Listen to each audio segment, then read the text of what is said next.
Salamat kay God. Dinala naman po ang pangyapak natin. Mapo na po kayo. Maraming salamat kay God at dinala naman po ang pangyapak natin na rito. Bagamat medyo traffic.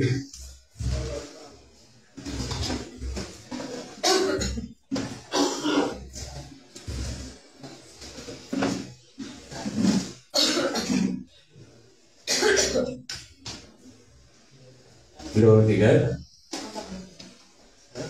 Yes, okay, anong meron na? Sasabihin naman mga ito. Ito naman si Kuya Man, tatamaan na naman ako dito. Kasama pa ako rito dahil tayo ay nasa provision po tayo. Walang sinisino, kasama po ako. Mas maganda yung tinatamaan tayo dahil ito yung magpapalaya po sa atin talaga. Yung mensahe ni God. Continuous sa tatamaan po talaga tayo. Actually, hindi ito dapat magiging mensahe. Pinalitan lang ni God. May mensahe na ako na naihanda noon. But pinalitan ito dahil related po ito sa naging mensahe po ni Pastor Bernard.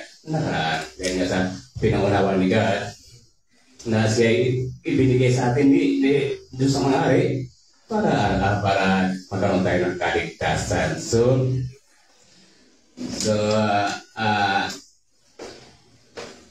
pwede po natin start muna yung kasi once na nagtok ako rito at nag-text ako, anong mararamdaman nyo? Skate, di ba? Amen. Once na nag-present worship tayo, nakikipag-usap tayo sa social media, anong gagawin ka? Holy Spirit, aalisan tayo, di ba? Kaya tawag yan, logic. Logic now. Kasi habang tayo nasa panambahan, sisitan, maraming ginagawa. Masama talaga kapulas-tugas sa atin. Pag-reception, ika nga. So, ilang oras ba tayo ito? Wala pang isang oras to sa mensahe natin. So, ilang araw tayo sa isang linggo? 7 araw. Sakto itong mensahe sa atin. Sa ating panimula, ang pagkawalang kilos ng isang panahon sa buhay kung saan ang lahat ay tila humihinto. Anong ibig sabihin ito sa atin? Dagay na natin, napatuloy na nanambahan tayo. So, sabari patuloy tayong malayo kay God. Walang pagunlad at walang mga tagumpay sa spiritual. Spiritual, pinupunta natin dito sa manambahan. Dahil ang pinupokus natin dito, walang ano pa man, kundi ang ating kaligtasan. Emosyonal o kahit na pisikal na marami ang nakakaranas mga panahon kung saan nakakaramdam sila ng stuck. So natitigilan tayo at kahit tayo ng nanambahan. So useless sa pananambahan natin. Ang paggawa ng kilos ay hindi kalooban ng Diyos. Actually, tama po. Kasi mamaya may conclusion dyan sa ating verse ay bibigay. Ang paggawa ng kilos ay hindi kalooban ng Diyos para sa kanyang mga anak, sa mga anak. So, sa pagkakataon ito, Lord, maraming salamat at may ibinigay niyo naman po kayong mensahe sa amin. At ito'y atarap sa aming mga puso. Kasama po ako sa nagsasalita ito. Ang tanging kahilingan ko lang ay patuloy mo ako panguna. So, hayaan mo pagiging tao ko, hayaan mo, ibaliwalay ko pagiging tao ko, pagiging Diyos, nakuha niyo po sa akin ang maniwarig sa amin lahat na narito po, Lord Jesus Christ. Maging sa makakapakinig na yung Isaiah po, like Iligas, Lord. Maraming salamat sa pagkakataon nito at maraming salamat sa joy.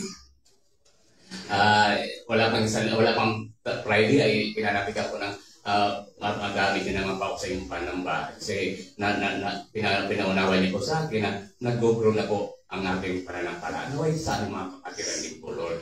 Hindi kayo matatawag na isang mananampalataya. Palataya kung patuloy kaming malayo po sa inyo. So maraming salamat po, Lord, sa pangunguna niyo po sa akin at kayo pa mag-lead sa akin at kayo pa mag-talk sa akin sa pamagitan po ng aking dila. Lord, tuwirin mo nga po ang aking dila maging matatas po ang aking pagsasalita. Lord, masalamat in Jesus' name at ito po sa mandaling kasalamat pagkatirat sa inyong pagsamba sa pangalan po na imalot itong Jesus Christ pag isa walang sang paggabay po ng Holy Spirit sa bawat isa sa amin sa punaming pamilya at makakapagpon sa pakinig ng iyong mensahe. Like Diligas. Amen. May binigay po sa atin si God verse. Ang verse niya ay main text Deuteronomy chapter 1 verse 6 and 7. Basahin na po natin. Yun. Nang nasa bundok Sinai, tayo ay sinabi sa atin ni Yahweh na ating Diyos. Tayo rin po yun. Hindi yun nakarampa. Tayo rin po yun. Kasi pagiging Diyos ni God hanggang sa wakas. Matagal na kayong nanatili sa bundok na ito. Ano ibig sabihin nito sa atin?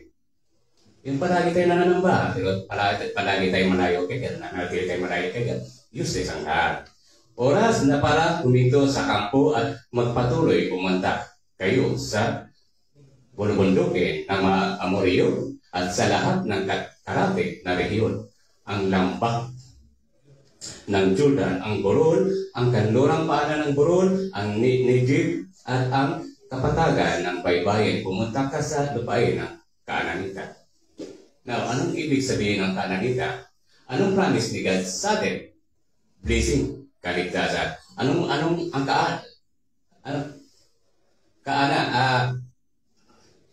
Kaanay, yes. Yung Kanaan, lupain ng Kanaan, ay yung promise ni God sa mga Israel. So, hindi sila makakaroon kulit sa kikilos. So, at sa Libanon, hanggang sa malaking ilog na Euphrates. So, anong pinagkakaulugan nito ni God sa atin? Ibig sabihin, magkaroon tayo ng glow up.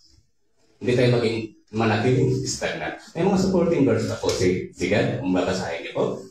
Lalo natin maunawaan po. Ito po yung bibinigay sa atin ni God. Yun.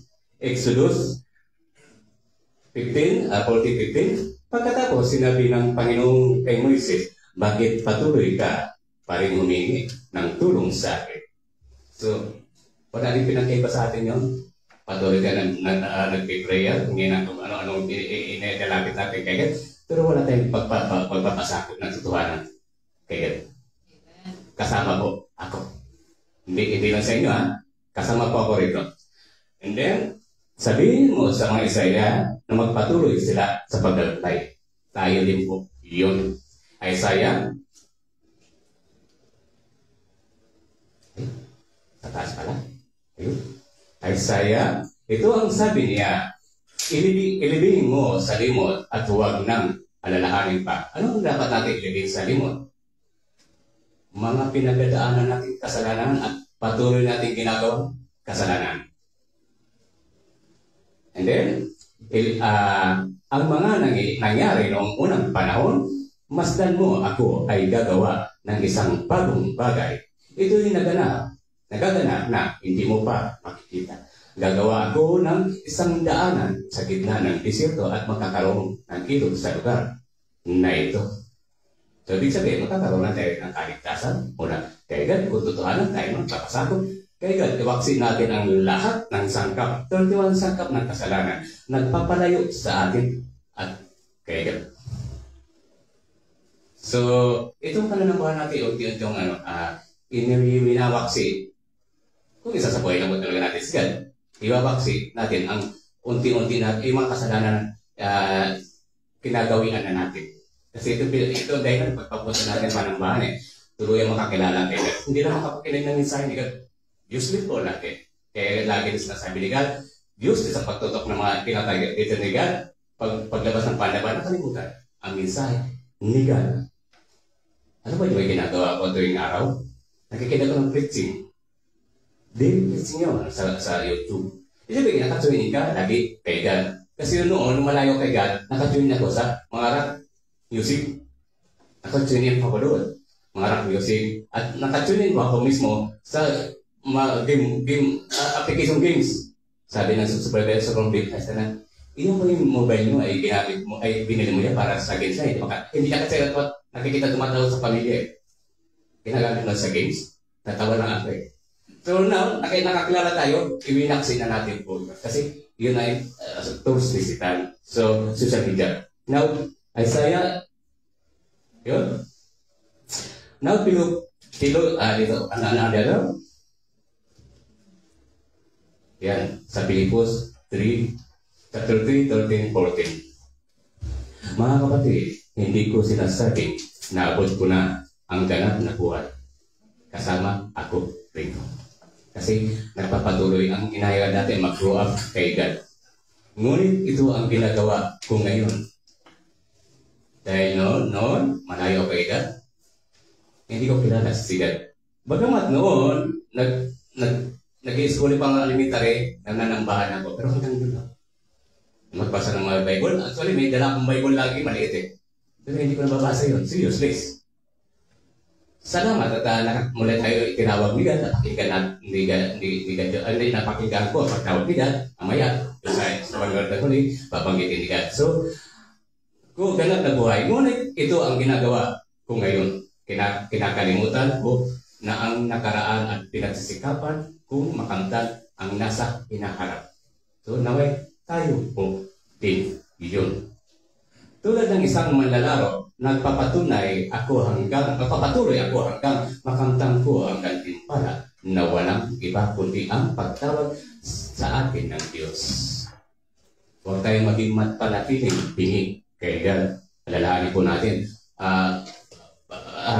ang mundo ating ginawa na nagiging prideful na po talaga. Pinaunawa na ni God na nalalapit na ang kanyang pagbabalik. But hindi tayo nakakalaman. Mag-isip Jesus Christ, hindi niya alam yun. Ang Diyos amang hari lamang po. Kaya dapat maging handa po tayo. Bakit ka mo? Paano kung nawalan tayo ng buhay? Na hindi pa tayo nakakilala kay God. So wala na tayo na humingi na magbalik loob kay God. So, ibig sabihin, patuloy tayo pinaalalahanan ni God, pina-advise na pinaparamdam ni God na pagiging Diyos ni God sa atin at huwag masayang ang kaligtasan na ibahagi na ni God sa atin. Kasi mga blessing nandiyan na lang po yan ibibigay na lang po ni God. Pag hindi ibibigay ni God yan, pag may nananakatili, may nakahalang ang ating mga kasalanan. Dahil yun ang nagpapalayo sa atin. So, makapabuhay sa langit ng pamamagitan ni Jesu Cristo. So, ito po yung natin susugin. Ika ngayong agila, may pinopunteriya. So, ayun po, dako po tayo sa may mga katanungan. Sigat sa atin. Ayan. Pagkilala sa mga alamat ng stagnation. So, para mapaglabanan natin, pagiging stagnant natin. Later ay, kakulangan ng pag-unlad. Ang pagkawalang kilos ay maaaring magpakita bilang isang kakulangan ng pag-unlad sa anumang lugar ng buhay, spiritual, financial, relasyon, at karera. Matalino madalas na parang naiipit na isang lugar na walang paggalaw, pagsulong. So, stagnant tayo. Kung ang computer nga, pag naka-open, pag hindi mo ginagawa, hindi mag-work, naka-standby na siya. So, huwag tayong maging ganon.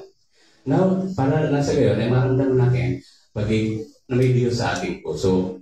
At maramdaman natin may nagbabago sa atin. So, ang problema kasi rito, patuloy natin pinagamatigas ang ating mga puso. Kaya, alalahanin po natin, mabigat ang kaparusahan ni God sa atin, mga nakakilala na.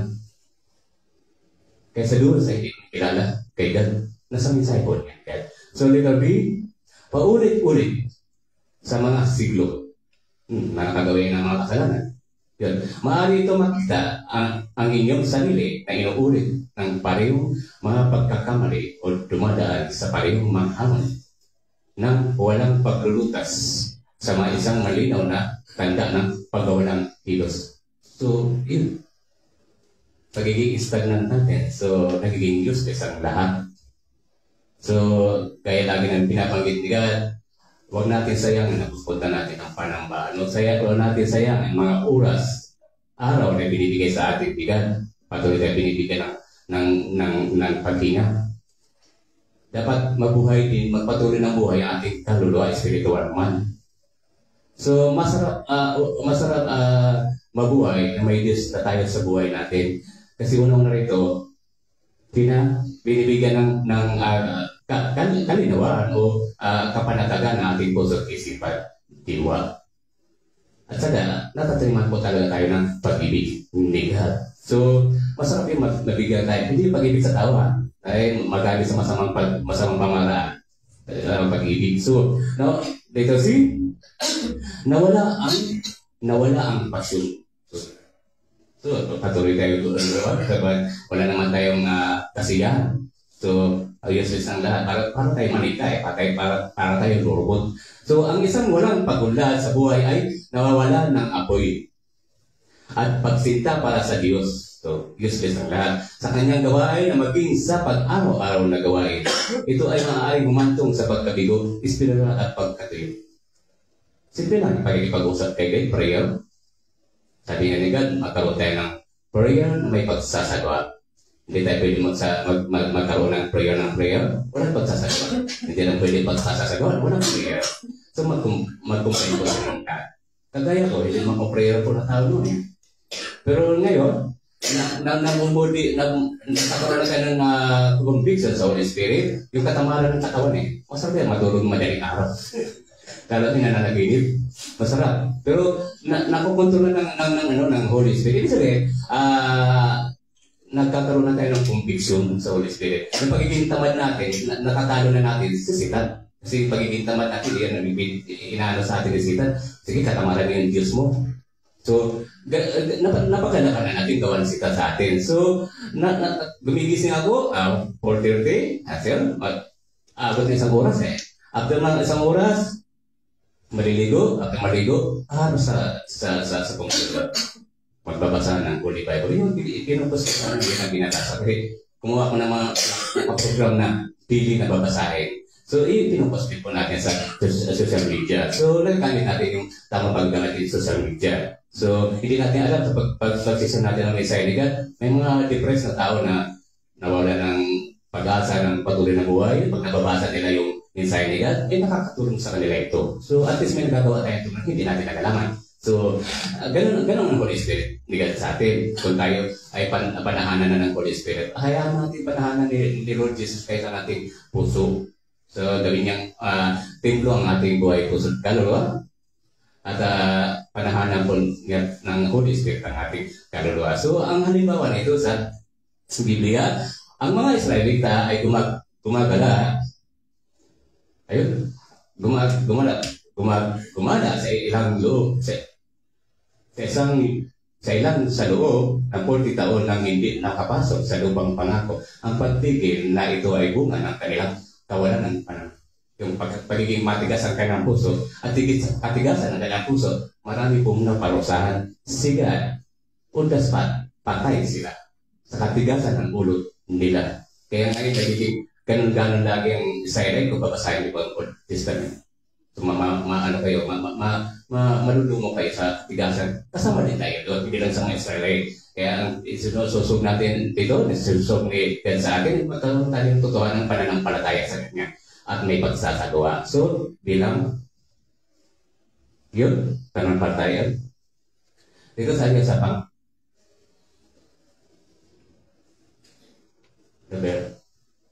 pangalawa. Pangalawa, mga dahilan ng pagtitipon. Una, pagsuway. Madalas tayong dinadala ng Diyos sa mga bagong lugar. Itong panambahan natin, dinala tayo rito eh.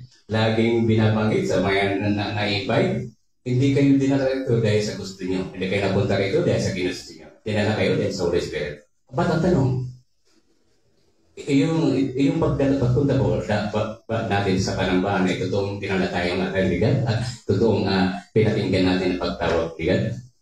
So, ngunit ang pagsuway sa kanyang mga utos ay maaaring maging dahilan upang tayo ay manatili na antala ng mga Israelita ang kanilang pagpasok sa lupay pangako dahil sa kanilang pagsuway. Yun. Ganun din po tayo. Pag mananatili tayong suwail kay God, patuloy magiging malayo sila sa atin. So kaya dapat ay unti-unti na natin magkaroon tayo ng conviction. Hanapin natin ang Holy Spirit sa ating mga buhay. Nasa gayon, yung mga kinatatamaran natin ay maiwaksin na natin. Yung pag-gising ka na ng umaga, nag-pray ka, isang bagay yun eh, na nakukontrol mo na yung katamaran ng yung katawan. Masarap matulog pag madaling araw na. So, literally, ang takot sa kabiguan o hindi alam ay maaaring makaparalisa sa atin at nakakahadlang sa atin paggawa ng mga kinakailangan ng pagsulong. Nung dalawang isip kayo, papatuloy ba ako sa iyo? May mga senaryo pa nga, mga totoong nagpapasakop kay God. Sinasabi din yung hanap buhay nila. Ano na sila, yung ang tawag doon full time. Mas maigi yun kasi mas binibigyan nila priority si God. At higit sa lahat, ang kaligtasan nila. Naway tayo din. Diba? Kasi si God na mismo ang magpupubay ng pangailangan natin. Yung pamilya natin. Kasi inuna natin si God. So, nandulutas kami sa iyo. Hindi na mababaktas yun. Ang pangako ni God ay pangako ni God sa atin. So, at takot na maaaring panatiliin tayo nakulong sa ating comfort zone. So, dapat maging malaya tayo sa pagiging conviction natin sa kasalanan. So, dapat maging malaya tayo at tuluyan Diyos para sa ating buhay. Tayo'y pangunahan tayo ni God. So, pagharian tayo ni Lord Jesus Christ, makita na kanyang Holy Spirit at magkaroon tayo ng conviction na tuluyan. Pagkapasalamat tayo dahil may mga kapatiran tayo na nag-look up. Bagamat hindi bigla, nasa proseso yan eh. So, parang yung computer eh, ina-activate mo yung computer eh. So, maging ganun din po tayo sa ating pananampalataya. Ito si kakulangan ng paningin, hindi yung bulaga. Sinasabi ng Kawikaan 29:18, kung saan walang pagitain ang mga kung saan walang pagitain ang mga tao ay namamatay. Kung walang malinaw na pananaw o direksyon mula sa Diyos, maaari tayong manatiling stagnant. Sakto sa pinapaiwatin ni God sa atin. Gumagala ng walang layunin. So, kumikilos tayo, nabubuhay tayo na wala tayong inasa.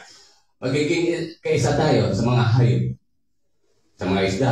O daso, pagpatay na sila, wala nang ano. Hanggang doon na lang sila. Samantalang tayo, binigyan tayo ng pangalawang buhay, pangalawang kamatayan, pangalawang buhay. So, kung mapapag sa atin lang yun, kung totohanan tayo magpapasakop, makadaya doon sa stagnant, pagiging stagnant natin kay God. So, ika nga, kung may bulang propeta, may bulang tagasunod din. So, yan po yan, huwag mo natin kaligtaan po yan. Dito din, hindi nalutas sa kasalanan, nalutas na kasalanan.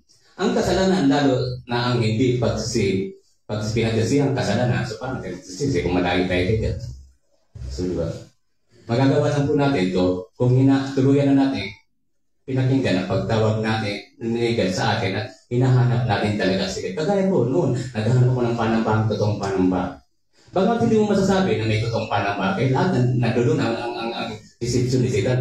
May si Satan na isang mga tao na guguluhin talaga yung panambahan. Higit sa lahat, yung pastor. Kasi yun ang pinakasusi ni God na magkaroon tayo ng makakilala tayo sa kanya. So, may gagawin talaga. Kaya hindi natin masasabi na may perfectong panambahan. Kasi nakatsuyin lagi si Satan sa bawat isa sa atin. Kaya huwag tayong papatangay kay Satan. So, Satan, maliit ka lang sa amin. May malaki kami Diyos.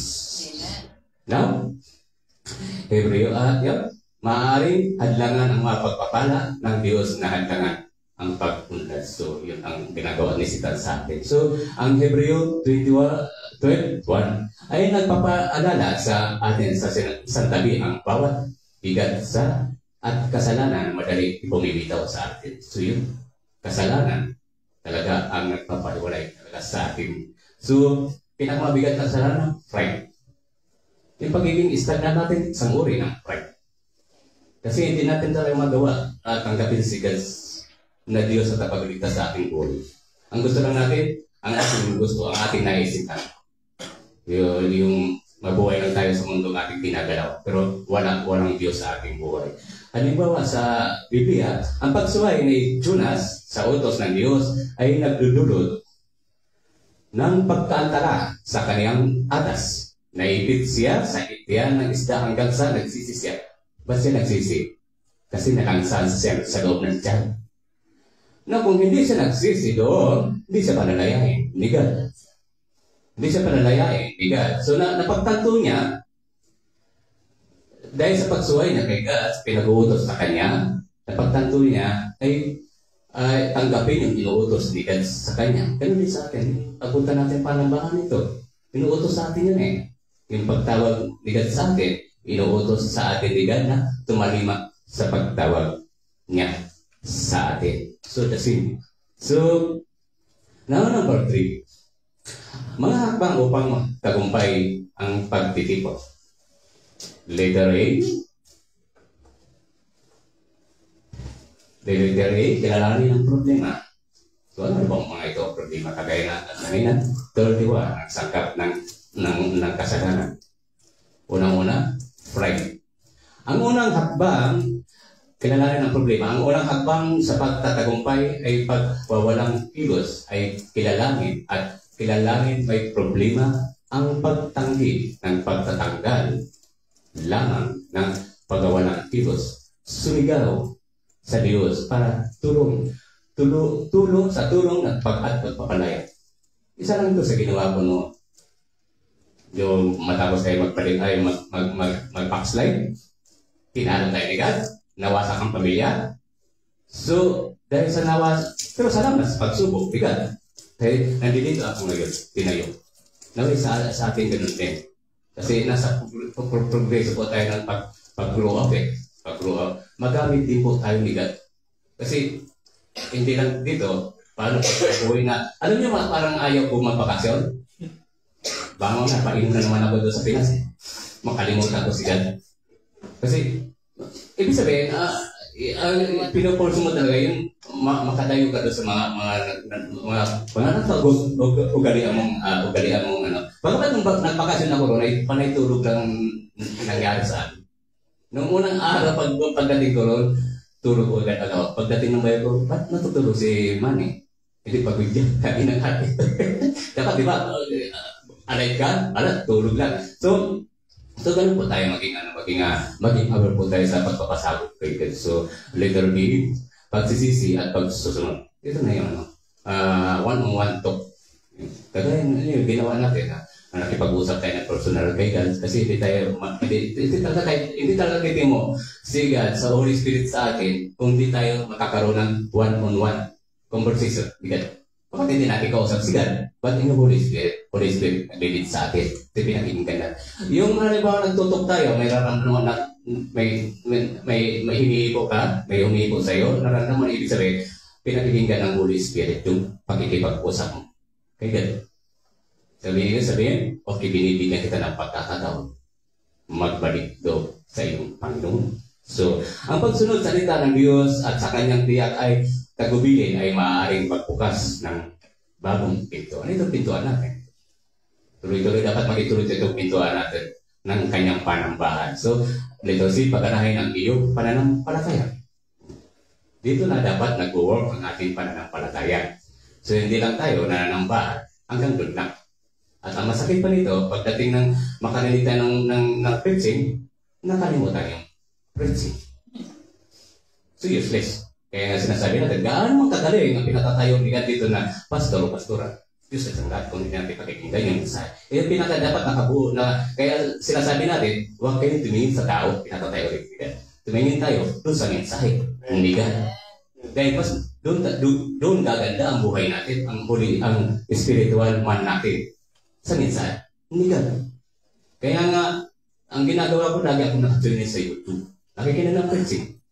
So, yung mga awitin, kasi ano ka sa bagat hindi mo kapisali mga napapakanta ka. Ibig sabihin, gaya ng sinabi natin kayo na noon, aray kayo kayo, mga rock, pinakikingin mo. Ngayon hindi na, music na.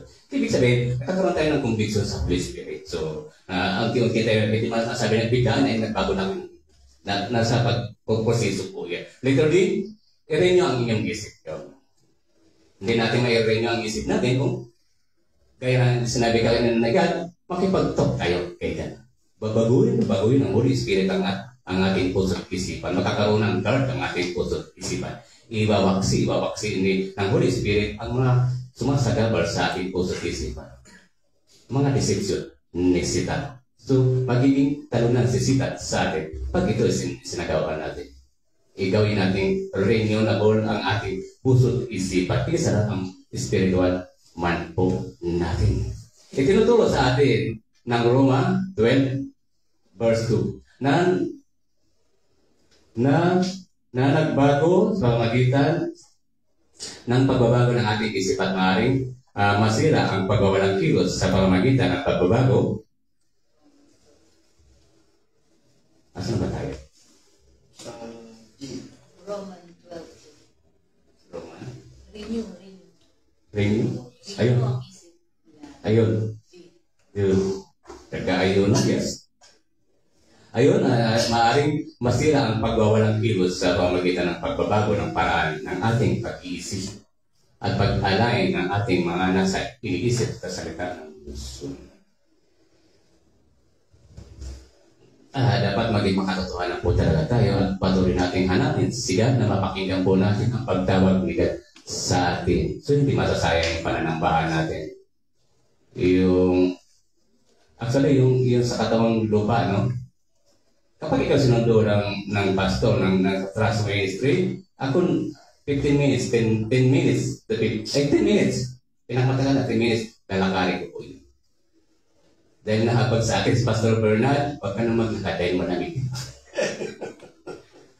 Nilalakad po namin yan, nilalakad ko po yan. Para lang, hindi maantala ang pagsusundo ni Pastor. Kasi hindi naman sumusunod si Pastor Bernard sa akin, may mga ginagawa kayo sa trabaho niya. Kahit sa bahay niya, sa bahay dito, may trabaho pa po si Pastor Bernard. Ganun si Pastor Bernard ka dedicated kay God sa kanyang trabaho. Pagiging sa kanyang pagtatatong niya. Maging aware din po tayo. So, yun yung pagbibigay ng pagpapasalamat sa nasa transpo. Kasi sila, ni God, sa atin. Kasi kung isipin ko, mga masaya ko, 115 bayad. Minsan, naalala ko, nasermonan ako niyan, sa gabi na. Nagbayad ako ng 115. Mahirap magtanong ng taxi sa airport. Ang isang na sinabi, huwag mo nang alalahanin yun. Ako na magbabayad, hindi ko itatag sa panambahan. Hindi ako magiging pabigat sa panambahan. Teka po. Alam niya na. So, 115. So, sayang din naman. Kung may train na ngayon eh. Kano problema? Sino susundo? Maglalakad. So, may train na, pwede na. 4 piso lang, di ba? So, ayan, real pala. 4 piso. Now, ito rin, panalangin ay pag-ayon, no? Yun, pag-ayon, no? Isang uri ng pag-ayon. Yun, sinasabi natin kanina. Turuan natin yung katawang lupa natin na maging aware tayo. Lalo sa transfer ministry, isa uri ng pag-ayon. Ibig sabihin, yung katawan natin. Hindi lang sa pera, mag-ayon. Ibig sabihin, pinupulso natin ang katawan natin na magbago na. Yung katamaran natin, magiging masipag na tayo. So, ganun pa, panalangin at pag-ayon. Ang ilang espiritual na pagkawalang kilos ay nangangailangan ng matinding panalangin at pag-ayon. No? So, yun, may panalangin at pag-ayon. Iba panalangin at magsasagawa.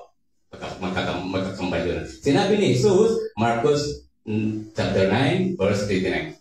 Na ang ilang mga hadlang ay malalampasan lamang sa pamamagitan ng panalangin at pag-ayon. Yun. Pagsasagawa. Panalangin at pagsasagawa. At pagtitiwala kayo. At pagtutuhanan, pagkapasakot. Kaya ganyan, pinakamahalaga eh. Kasi Diyos ito, nantok tayo kay God. Pagsasagawa na wala naman tayo pasakot kay God. Diyos ito. Sinasayang lang po natin. Niluloko lang po natin sarili natin. At higit sa lahat, lalo tayo nakakasala kay God. Pagiging pagmamak kay God, patuloy yung minamak natin si God. Na nakakaya kay God. So, halimbawa, pagkatapos ng pagtanggi ni Pedro kay Jesus, nakaranas siya ng espiritual na pagwawalang kilos. So, yun. Naway, huwag natin maranasan din po yun. Ngunit pagkatapos ng pagsisi at bagong pagkikipagtagpo kay Jesus, siya ay nanumbalik at naging pangunahing pinuno ng unang simbahan. O diba? Kung ano naranasan ni Pedro noon, maging mararanasan din po natin ngayon sa buhay, sa panahon ng generasyon natin ngayon. Mararanasan din po natin kung maging makatotohanan po tayo. Lumaya tayo sa pagiging stagnan. Kasi sa pagiging stagnan, ang tubig, babaho yun eh. Pero masarap yung tilapia. Nasa stag. Matataba eh. Nasa stagnant ang water. So, magiging mabaho po ang ating spiritual naman kay God kung manatili tayo na stagnant. So, walang pagkikilos. Number 4,